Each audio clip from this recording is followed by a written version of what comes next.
Seasoner and Co. Welcome to Secondhand Haunting. where we read ghost stories out of a secondhand book I got from a secondhand shop and try and make sense of them. No, fun of them.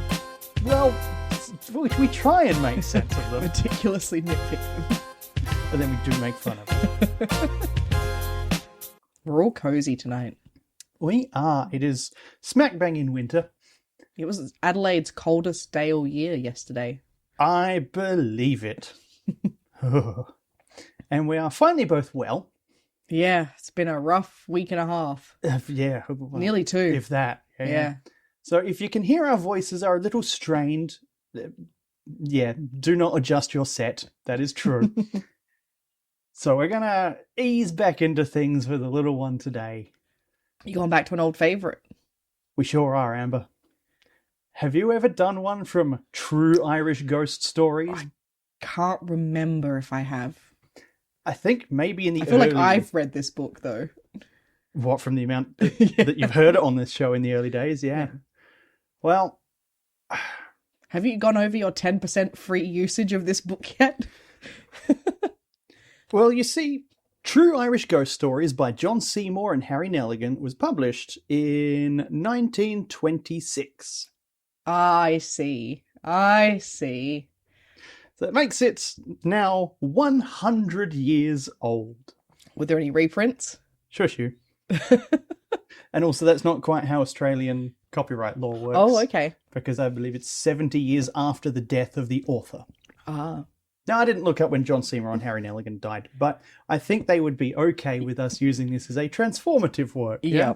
Yeah, I don't think they're coming for you for monetization or your money that you make from this show. No. But also, they didn't write any of these stories. No, that's true. No. This is the one where John Seymour was a lawyer trying to figure out some nonsense about someone owed an estate something, so he looked through Irish folklore for like, well, do we have anything? Yep. Anything anywhere about the legal system interacting with dead people? Mm-hmm. Now, this was Ireland after England had done what they did to them, so no, there wasn't anything. There was basically nothing written down. So he put an ad out in the paper and said, hey, everyone in Ireland, send me your ghost stories, please. And here's what he got. Mm-hmm. Now, this being maybe the second book we ever had for the podcast, when I was going through it and making notes, I had a probably different benchmark for what constituted a story. I would put a little star next to. Okay. And there's also a different level of notes that I made from these stories about pronunciation and what old words mean. Yep. And I haven't gone through and looked them up since. Okay. So I think we're both going to be taking a bit of a ride with this one, which doesn't even have a name, because that's not how these stories are introduced. It's just someone wrote a letter. Just got a chapter number, Right. or? Well, it is within the chapter of death warnings. Okay. That's about all we got. I like the two authors being like, well, I'm not going to write a title for them. I'm transposing the letters into page, like I'm not... Fiction has titles, Amber. These are true accounts of real things that happened to a friend of mine. Now, we are jumping in kind of mid-context. So let me just quickly check. Do you know what a death warning is? No. I think I've heard of it before, but I don't think I could say specifically what it is. Well, death warning is an umbrella term. In Ireland, it's most commonly called a banshee. Does that ring any bells? Oh, yes. Yeah? So banshee is like a family spook who hangs around and just screams in the house whenever someone in the house is about to die, whether it's in the house or abroad. They sound useful to have. Although you'd always be watching it, like, the corner of your eye. The corner of your ear? Oh, you can't see them? You just hear them? I believe it's just a scream. Okay. So you don't know that you have a banshee? Well, until people just so happen to show up dead after a woman screams, yeah. Enough times that could be in a one coincidence, family. though. How long would it need to be before you could confirm that it was a banshee? We're going to find out? As long as you like, I suppose. So that's the category that we're talking about here. I don't know if we're about to get an actual screaming banshee or not, but it's something like that. Something in this family that happens before someone in it dies. Mm-hmm. And it begins thusly. A woman in white follows the family of Copland Langford of Kilcosgriff Castle, County Limerick, and manifests herself when any member is about to die. Okay, so this one is a visual one. A woman in white. Yeah. The traditional account of her origin, as well as some of the occasions on which she appeared, have been furnished to the present writer by Mr. Richard Copland Langford, JP, of Kilcosgriff.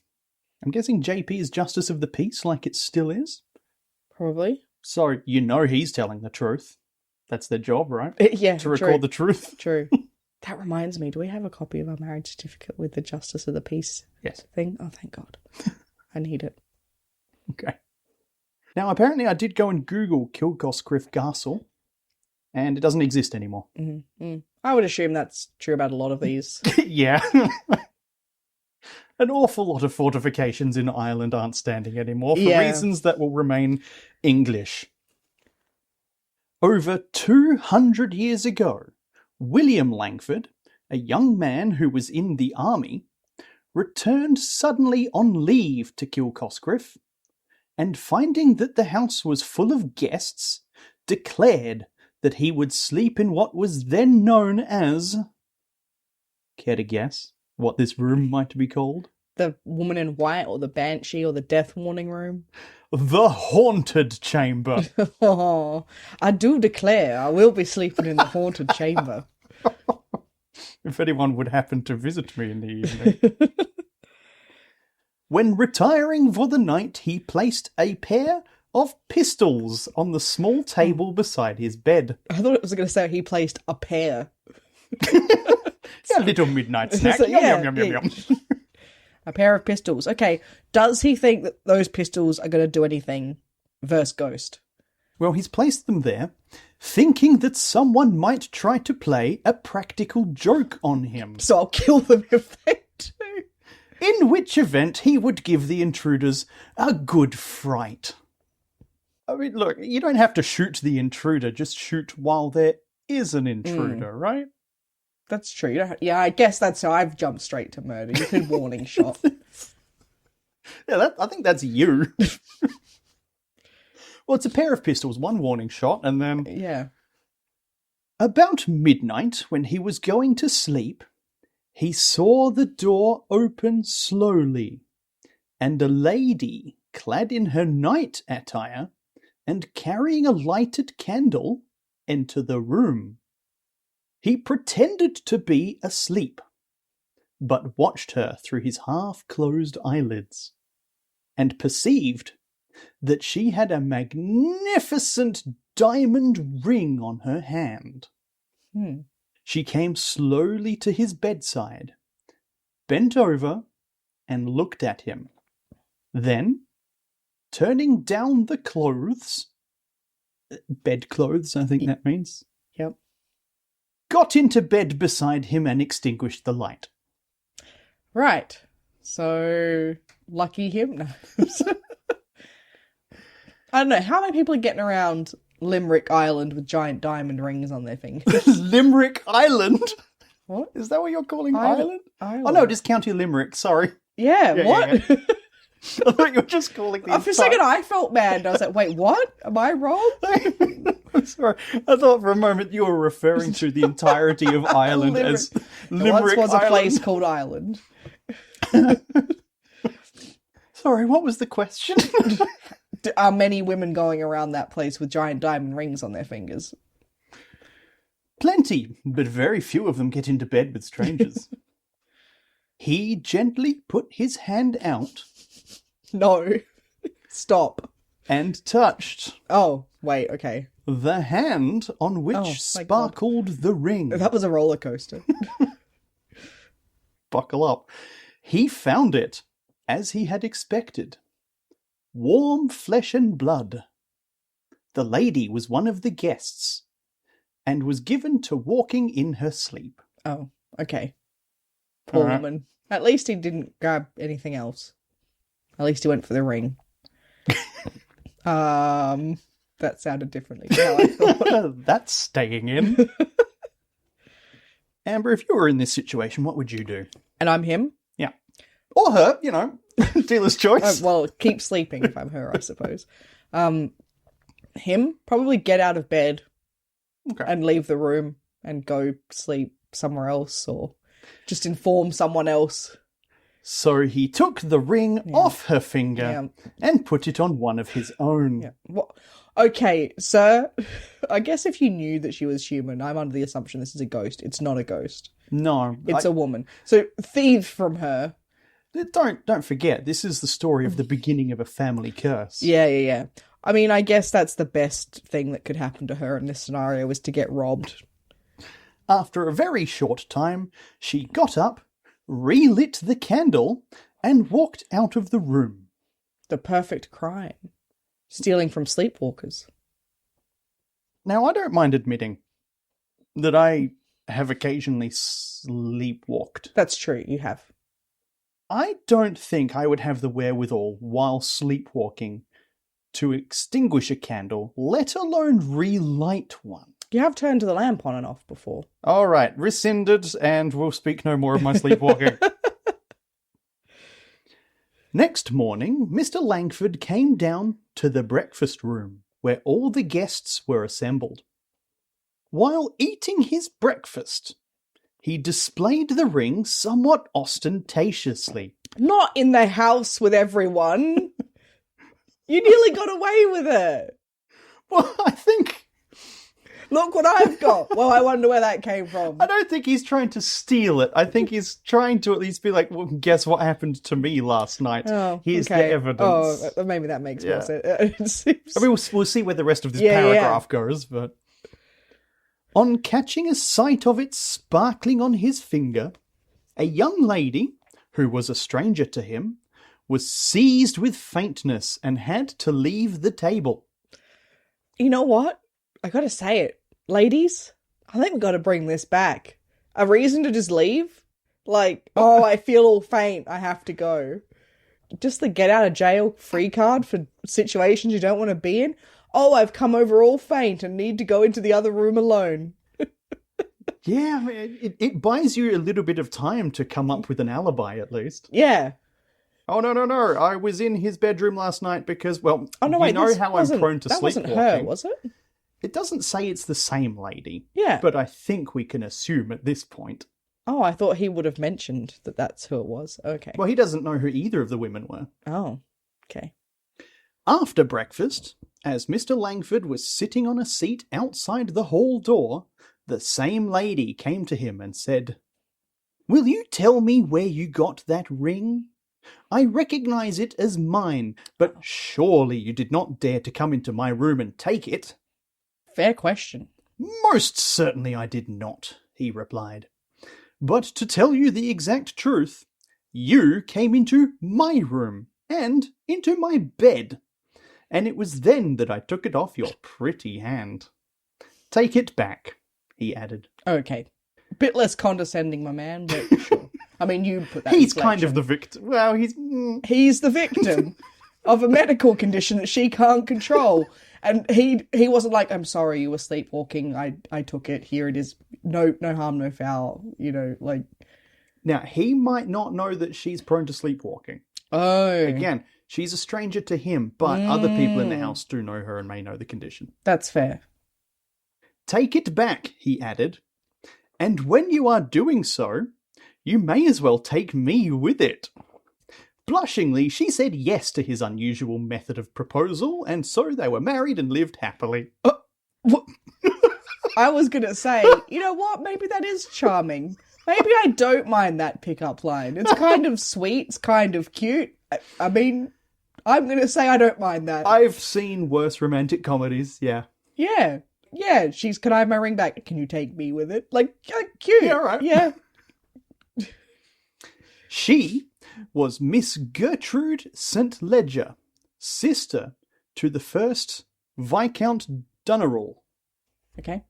and married William Langford in 1703. So this is a catch for him. Yeah, she's got a seat, right? That's what Viscount is? Well, she's the sister to the Viscount. Yeah. But yeah. That's a family of standing, is what I mean. Oh, yeah. Well, okay, though, she did have a giant diamond ring on her hand. Yeah. Like, he saw the giant diamond ring and went, well, money. She either stole it, and therefore it's fair game. Yeah. Or she's fair game. Yeah. Assuming it's not an engagement ring from someone else. Clearly it wasn't. Yeah. You would know by which finger it was on. True. When she was dying, she told her husband that she would be seen when a death was about to take place in the family. This is the most wholesome beginning of a curse I've ever heard. Yeah, can you tell me that one? When the day eventually comes, that's what one of us has to tell the other on our deathbed. I'll be here to haunt anyone in our family. Okay. Percy's in for such a scare. Just couple things to say on your deathbed. Yeah, relationship goals from 1703. Such is the tradition, briefly told, of the origin of the White Lady. Our correspondent, Mr. Richard Langford, sends the account of 4 of her appearances, 3 of which he witnessed himself. Alright, so the hauntings now begin. Yep. My father told me that one night a black setter dog of his got up on one of the piers of the yard gate and commenced to howl most dismally. What that's like. Yeah. We constantly hope that does not happen every time we record a podcast. He went out to it in his nightgown. But Sound familiar? Still familiar. But could not get it to come down. Uh-huh. Suddenly, he saw a woman walk across the yard. This is new. Mm-hmm. He called out to her, but she returned no answer, and walked on till she went through a door into a stable. He followed her, but found nothing there except the horse. He returned to bed, but the dog continued howling all night, and in the morning he learnt of the death of his father at Milltown, Malbay. This occurred in September 1856. You seem perplexed. Just the dates of how far away her death to that. Well, I guess so. Is this her husband? Gertrude and William married in 1703, lived a long and happy life, and then she died presumably sometime before 1800. Okay, so this is like their great-grandkid or something telling the story. Yeah, so let's say they lived 60 years. Yeah, 60, 70 years. So they died in 1763, maybe? And then it's another nearly 100 years before this happened. So this is Richard Langford's father. No. Yeah. This one happened to Richard Langford's father.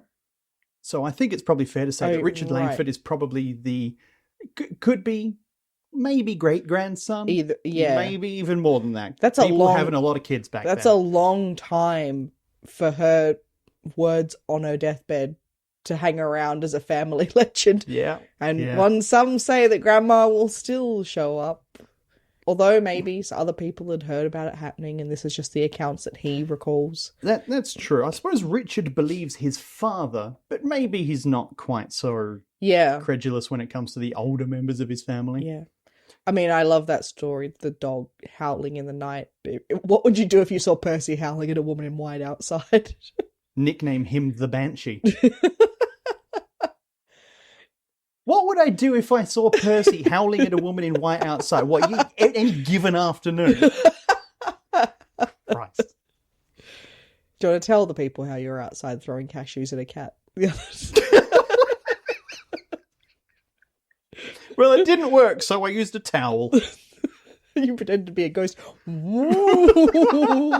Waving the towel. Scare the shit out of those cats. Yeah. Okay. So, when the latter's wife, my grandmother, Okay. I'm not sure what's going on with the generations of this family. So now. this is the grandson of the original two, right? That's how I took that. I don't know who's speaking now. I'm just going to barrel on Yeah, through. we can't get caught up in this. When the latter's wife, my grandmother, died, I was in the dining room here and heard a most unearthly crying in the deer park. Oh, to have an estate with its own deer park. Yeah. Aw. I bet the setter loves living there. All those deer. Yeah, that's what he was barking at. I called to my brother, who was in the nursery, as we termed a certain room, to come and listen. As soon as he came, it stopped. So he went away laughing at me. He was correct to do so. It soon commenced again. And on looking out of the window, I saw a white figure move along the path by the garden, which is called the Lover's Walk. It was then getting fairly dark. I was startled somewhat, but called out, whereupon the figure disappeared in a clump of laurels. Now, laurel is a bush. Yeah. Yeah. It's not... It hasn't disappeared in a clump of awards. I went out after it and carefully examined the spot, but could find no trace of anyone. That night, my grandmother died. I mean, I know I shouldn't be expecting a correlation between these things. No. But That one felt really anticlimactic. Like he built it all up and then it was like someone was dead. And it's like, yeah. yeah, that's right. That is going to happen. It's going to happen another 2 more times, isn't it? Also, when you say don't like laurels, it doesn't mean awards. Well, the laurels that were awards were the bushes. Yes. Yeah. Okay. But usually bushes like shaped into a... It's not like a bunch of Olympic laurels were all piled up in their gut. Yeah. There's Lover's Lane, there's the stables, there's the deer park, there's the giant pile of Olympic laurels. Yeah, it's the 1856 Limerick Olympics. Fun fact, did you know that for a while there the Olympics did used to have poetry and writing as events? What? That's fantastic. Yeah. That's all I know. Stupid sport. Oh, to be back in the fucking 1800s. Nah. Early 1900s, probably? Yeah. There's ghosts everywhere. I might finally see one. I mean, I'd be fine if we were married because I'd have a nice, kind husband. Yeah. We just need to avoid drinking any water. In 1889, during my father's last illness, I was sitting in the dining room with no society save that of the family portraits. I'm not alone. All my friends and family are here. Are you also picturing like the moving iron portraits from Scooby-Doo? My father's room was at the end of a long passage. He would have no nurse, and we all had to look after him. The stank is my own. I heard a movement outside the dining room door, so I went and looked out. I was about to walk to see how my father was when suddenly the white figure of a woman glided by me.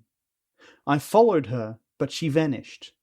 So I hastened to my father's room, only to find that he had just breathed his last. Yeah, you see the woman and you're like, oh shit, someone's dying. Quick. I feel like at that point you see the old woman, you go, oh, finally. Wow. He wouldn't have a nurse, you see. Look, if he had said... Yeah, it was fine. We were happy to look after him. If he'd said he would have no nurse and we all looked after him, fine. That's not what he said. He said we all had to look after him. We have one more appearance of the White Lady in the Death in the Family. Oh, there's a great name. Who is it? It's the grandma, the dad. Who was the other person who died? That's okay. We don't need to look it up. I'm just keeping track of who's alive and who's dead. I see. No, I'm forgetting. Yeah, I'm sorry. So the first death was the writer's grandfather. Ah, okay. And then And it was the second latter's death was wife. the writer's grandmother. Third death was the writer's father. Okay, so his mother could still kick the bucket. Yep. My youngest brother, Crawford Langford of Glenville. What should we name this one? Crawford? Crawford Langford. Oh. The double Ford. I think sometimes Anything. they don't expect these children to survive. Yeah, anything. Doesn't matter. They'll just get through. There'll be a white man in the 1800s. They'll be fine. In Ireland? I suppose that's true. My youngest brother, Crawford Langford of Glenville, had been in failing health for some time and had gone to Dublin to consult doctors. On his return, he was invited by my cousin, Major Langford, DSO of the Abbey, Rathkeil, to go and stay there with him for a few days' change.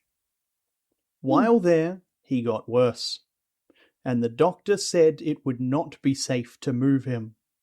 He had 2 nurses in attendance. He should have given one to the father. I'm waiting for the rug pull of it being someone else, but it's probably going to be the brother. Yeah, the cousin. And then one of the nurses died. You know. On the evening of February 1st, 1914, I, with one of the nurses, was sitting in his room. You seem perturbed. So, just the time jump again. Yeah. We've gone another 60 years or something. 1940. His father died in 1889. Oh, And 89? now his younger 89, brother I is heard. going in 1914. Okay. It's probably good that... Oh no, 1914. Anyway, the war's about to kick off. It's probably best you just go now. Yeah, his cousin is in the army as well, Major Langford. He's not hanging around for long. No. I, with one of the nurses, was sitting in his room at the Abbey at 5 o'clock. Tea was announced, so I said to the nurse, "You go down and have tea. I shall remain here." I was seated with my back towards the fireplace, on a lounge opposite to the sick man's bed. What a way to talk about his brother. The sick man.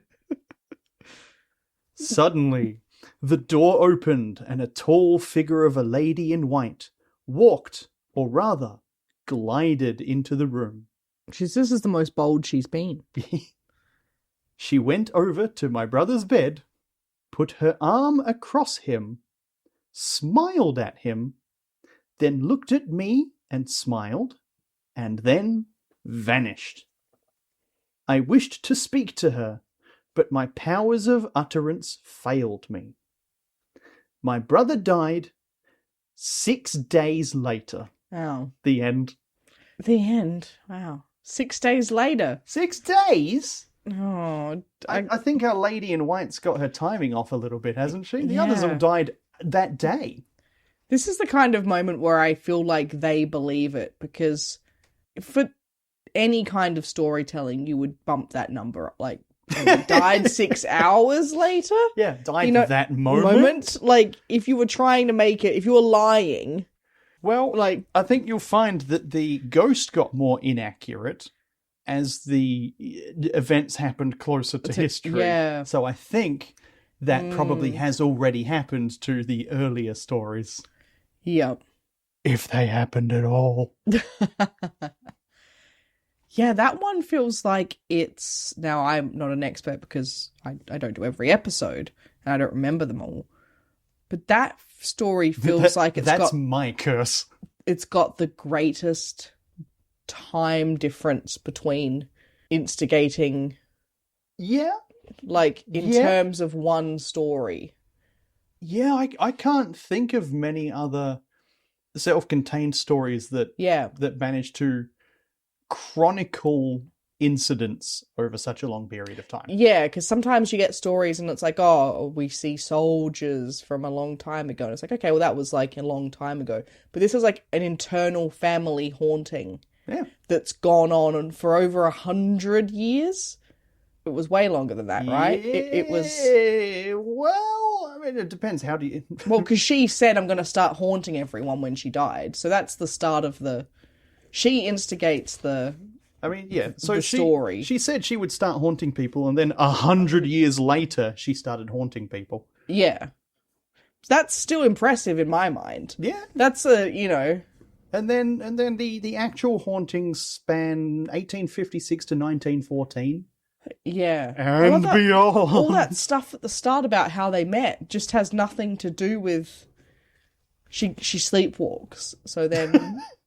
Like, yeah. I mean, if you've got a story in your family of, like, that's how your grandparents met, like, that gets remembered, right? Yeah. Yeah. And to that end, I think... Sleepwalking genetic? Oh, good question. I don't know. Like, well, your sister sleepwalks, doesn't she? Like, you both do. Your sister's a sleepwalker. Is she? Yeah. I'll take your word for it. I've heard stories Okay. from her about getting up in the night and things. Oh, you know what? Yeah. No, there is one specific one I can also think of. Yeah. Fair point. That's her story to tell. I'm not telling it on this show. No. But not that I'm trying to pick this apart, but it's interesting. Did they have more sleepwalkers in the family? More women in nightgowns wandering around the stables at night in the family? I can believe that sleepwalking passes down through a family. I have no problem with that. What I find slightly more difficult to believe is that disappearing gets passed down in a family. Oh, yeah. But I think maybe what's more likely is hallucinations get passed down through the family line. You think? Yeah. Yeah. I don't know what causes. Hallucinations can have a wide variety of causes. Yeah. Sleepwalking, I would guess that sleepwalking is the same explanation. I don't know anything about sleepwalking, and now I might go look it up because I'm interested. Yeah. I did look it up, and apparently, yes, sleepwalking does have a genetic factor. It's more common if one of your parents sleepwalks, and much more common if both of them do. Although, the dog was barking too, wasn't it? Yes, but dogs bark at ghosts. Dogs do bark at... Dogs, everything. There's plenty of reasons why a dog might be barking toward a deer park. Yes. Exactly, I was going to say, we learned that there was a deer park in the estate. Is this a little Hound of the Baskervillesy, though? Like, if you find out that the rich family down the road has a family legend about a woman in white showing up whenever someone dies... Oh, yeah. If you wanted to say, burgle that family... or enact some sort of personal vendetta against them, you might want to dress up as a woman in white. Yeah.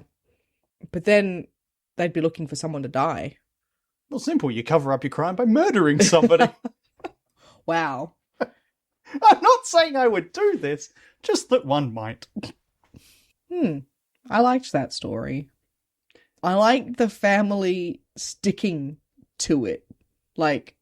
over a long time. I think the family's conviction of whenever they see a woman in white, they're like, oh, better kill myself. Well, that's the thing about ghost stories, is they are often as strong as the conviction, and some of them are quite flimsy when there isn't a champion for it, or there's something to gain, like real estate haunting to make it. Whereas this one feels genuine because of how long they were willing to tell this story. And, like it stayed in the family. And to me, that's the point of ghost stories, if you're going to tell them. And this one feels like it has that heart. Yeah, you're old money if your family has a ghost. Yeah, if you're cursed by, or a curse. You're important. I love the idea of rich families needing to be cursed or haunted to feel important. Well, of course, yes, we have a ghost. The family Banshee, yes. Well, see, we're important enough to be haunted, so... and it always speaks to getting their wealth from some unscrupulous activity. Yes. I'm going to write down that idea in my Doctor Who writing journal. Oh. Well, we weren't really writing things down as we went, but do you have an MVP for the story? Is the dog allowed to It's allowed to be the dog. Yeah, most valuable puppy. Up on the pier, barking in the middle of the night at the ghost. Oh. I think I've got to go with... what was the eldest Langford Not Yeah. Richard. Richard was telling the story. William Langford. For the pickup line? Yeah, Yeah. what a rascal. Yeah. What that's someone you can root for. I'm like, oh, he's doing something a bit naughty, but he's not trying to get away with anything untoward. Yeah, I was charmed by that too. I like her as well. Like, Just saying yes. saying yes, but also when she was dying being like, I'm going to haunt That's everyone. true. I secretly hated you all. And that brings us to our final award of the night. Do you have a word award? Laurels is always nice. Yeah, I kind of want to award it to the award word. The word award's the award word. Blah. Limerick. Limerick Island. Limerick Island. Once was a man named William who... No. There once was a man named Langford who went to try sleep bedward. No. A lady came in. Into his Bedford. No, yeah. Can't just try and write a limerick. Sure we can. A lady came in with a finger agleam. He said, marry me and you'll be well-fed. Fuck. Alright. We're done. That's it. That's episode over. How do we finish this I'm going again? to bed. I'm kidding. Amber, before we go, I believe you've got your podcast starting up again, yeah? Yeah, it is. We're back. Yay! So if you like the sound of my voice and you want to hear it talk about Doctor Who, then you can look up Please Attend Carefully, which is my Doctor Who podcast. Do you talk about everything Doctor Who, or just the best bit of Doctor Who? The best bit of Doctor Who. And what's that? specifically The Master. Hell yeah. We just watched The End of Time Part 2, right? Yep. We're coming off of that. Yeah. Bit of a tearjerker. Yeah. The voices haven't just been from the cold. But yes, you can listen to me there, wherever you get your podcasts. And if you have no interest in The Master, but you do like Amber's voice, or even mine, tune in to next week's episode of Second-Hand Haunting. This week's story from True Irish Ghost Stories by John Seymour and Harry Neligan.